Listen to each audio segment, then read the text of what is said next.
Hey, what's up? It's been a while. It's been like over a year. Anyway, I'm gonna be making some videos talking about art theory, or photography theory or practice, or just about chapters in books that I want to engage a little further after reading them. I've been reading this book by Deleuze, the French philosopher, about Francis Bacon, the Irish painter. Although he was never really my favorite painter, I've been interested in his work at different points in my life for different reasons. I guess most art worth talking about is like that. I really don't know much about Deleuze, and I didn't want to do a bunch of research for this video because it was just going to sound a little bit contrived. All I know is this guy is quoted and dealt with in many artist circles, and the idea of an approach being Deleuzean is part of many artists' vocabulary. So if you're an artist or trying to be one, and you don't know anything about him, he's probably worth checking out. I just wish I knew what Deleuzean meant, but reading this book is probably a good start. I'm almost done with the book now, and I wanted to go back to the first chapter and talk a little bit about it. Deleuze is an incredible writer. Like, the way he transfers understanding, it's somewhat oblique, kind of like what art does. So it makes sense, I guess, like many artists use him for their approaches or statements and, idolize him and stuff.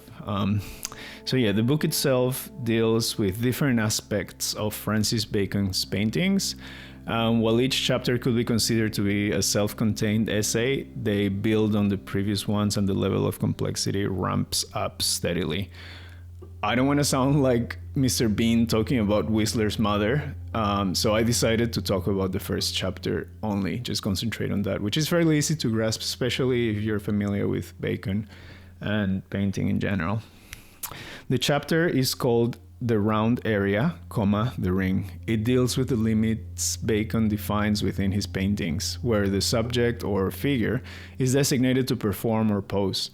I think the area is akin to what happens in photography, where a subject is relegated to a background, or a portrait sitter in classical painting is sat in a specific space where the artist has a set of props, or they engage with gestures that are related to the concept of the portrait. This notion of this designated space made me think of the lack of designated space and its origins. Like, for example, today we take for granted that some images are decontextualized, like in photography, you see photos of people taken in the cyclorama. Drawing has largely been unencumbered by the need for completion. Like, for example, many studies by Rembrandt, they just exist in a void.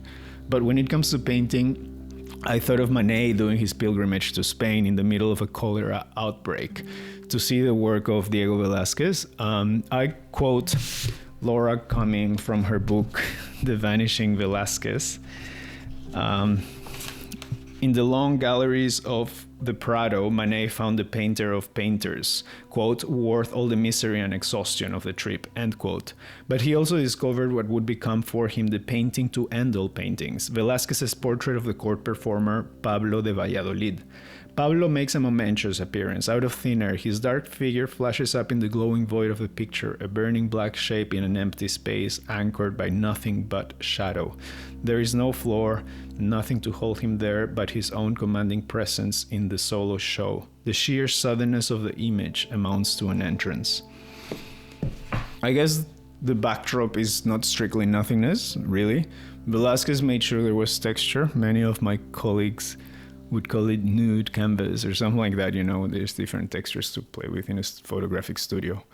There is a whole discussion whether the backdrop was originally gray and the golden hue we have now is just the result of aging and neglect. It's not like Pablillo's Valladolid exists in a vacuum like cave paintings as subjects were surrounded by bare rocks. There's so much we can learn from prehistoric art. I know that sounds kind of weird or funny, but I'm sure a lot of people would agree. Anyway, Deleuze brings attention to the fact that Francis Bacon highlights this designated area. Breaking the fourth wall, if you will, also talks about examples of Bacon's works where this quote-unquote amphitheater lies beyond the edges, like Study of a Portrait for Lucian Freud from 1971, which, by the way, if you're interested in Lucian Freud, and Francis Bacon, there's a ton of really interesting gossip and information in the Art of Rivalries chapter about them. Deleuze also cites triptych, Studies of the Human Bodies, from 1970. He notes how this designated space, like beds and chairs where his subjects sitting or lying, mirrors the outline that remains incomplete by the composition. Or sometimes its completion is hinted at, like in Two Men Working in a Field from 1971. The physical involvement of reading this book is as difficult as grasping the ideas. Like, he goes on really complex ideas and then there's numbers.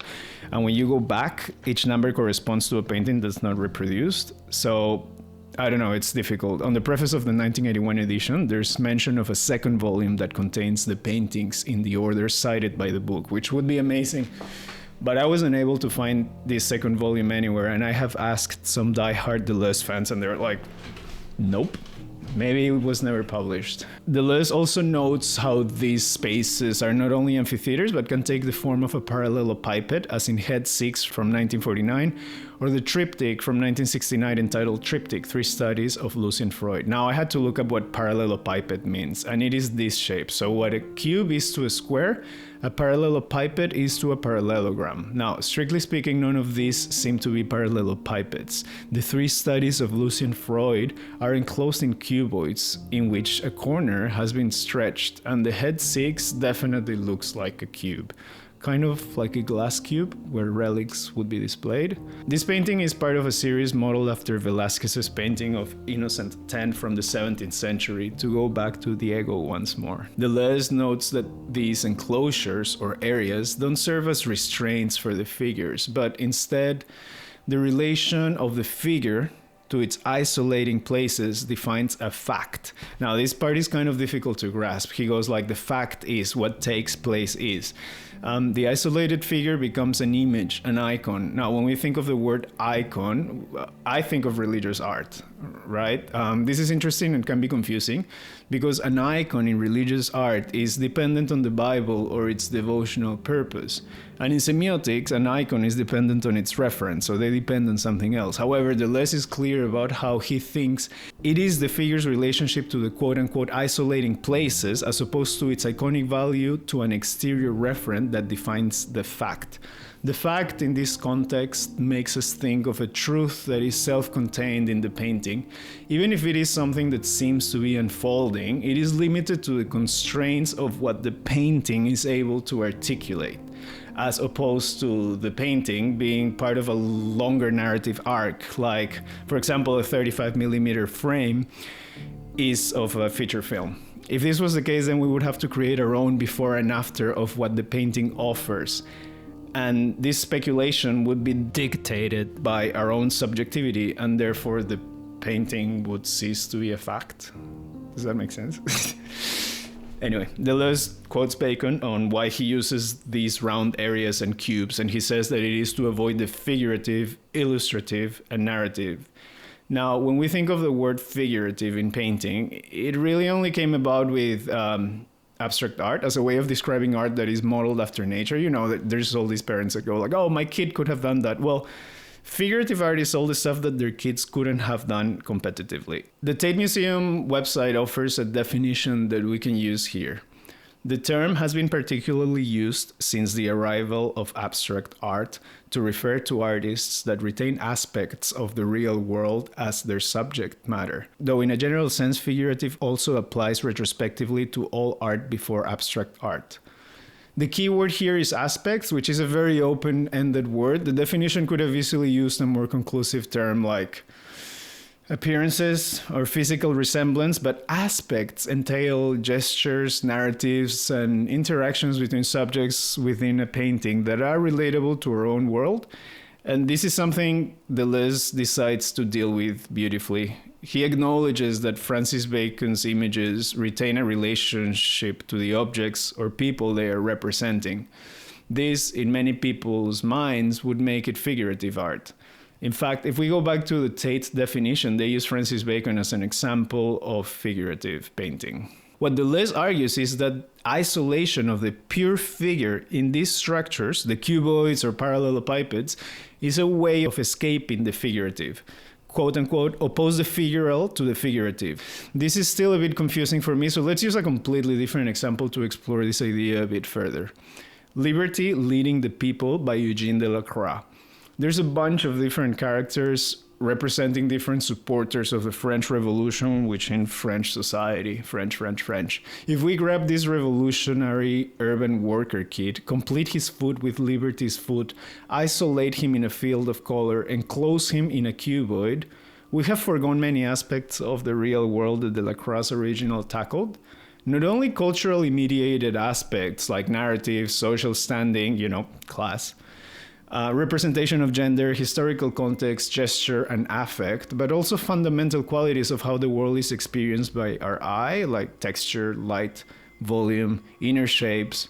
This second set of aspects are the ones that Francis Bacon somewhat retains, as his usage of photographic references is widely documented, but he adapts them to the fact that the painting presents, distorting the photographic moment into his nightmarish continuum. I quote, "Isolation is thus the simplest means necessary, though not sufficient, to break with representation, to disrupt narration, to escape illustration, to liberate the figure, stick to the fact," end quote. But then he goes on to deal with a more complex issue, the way the coupled figures within Francis Bacon's paintings relate to one another, without telling a story, as in the triptych from 1970 held at the National Gallery of Australia in Canberra. Triptych, Studies for the Human Body, from the same year, and two men working in a field, although I'm not so sure this is true for this last one. Deleuze calls these new relationships between Bacon's figures matters of fact. He thinks they oppose to intelligible relations of objects or ideas. He doesn't venture into creating a new code of relating these figures with one another at a graphic or emotional level. Fortunately, I think this could have taken him a few chapters. Deleuze quotes Bacon from The Brutality of Fact, interviews with Francis Bacon, on the issue of interaction between figures within a painting. Of course, so many of the greatest paintings have been done with a number of figures on a canvas, and of course, every painter longs to do that. But the story that is already being told between one figure and another begins to cancel out the possibilities of what can be done with the paint on its own. And this is a very great difficulty. But at any moment, somebody will come along and be able to put a number of figures on a canvas.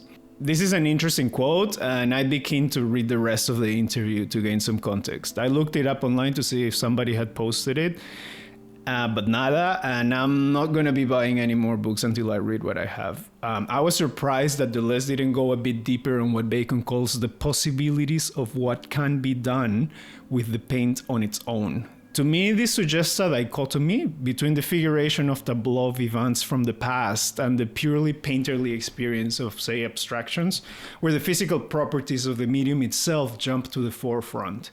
If we take it a bit further, the story that is already being told between one figure and another can be applied to other mediums, for example, photography, where the narrative through interaction that has been candidly caught, constructed, or wittily suggested will always precede the properties of the image being in black and white, artificially lit, or have a slightly out of focus foreground subject.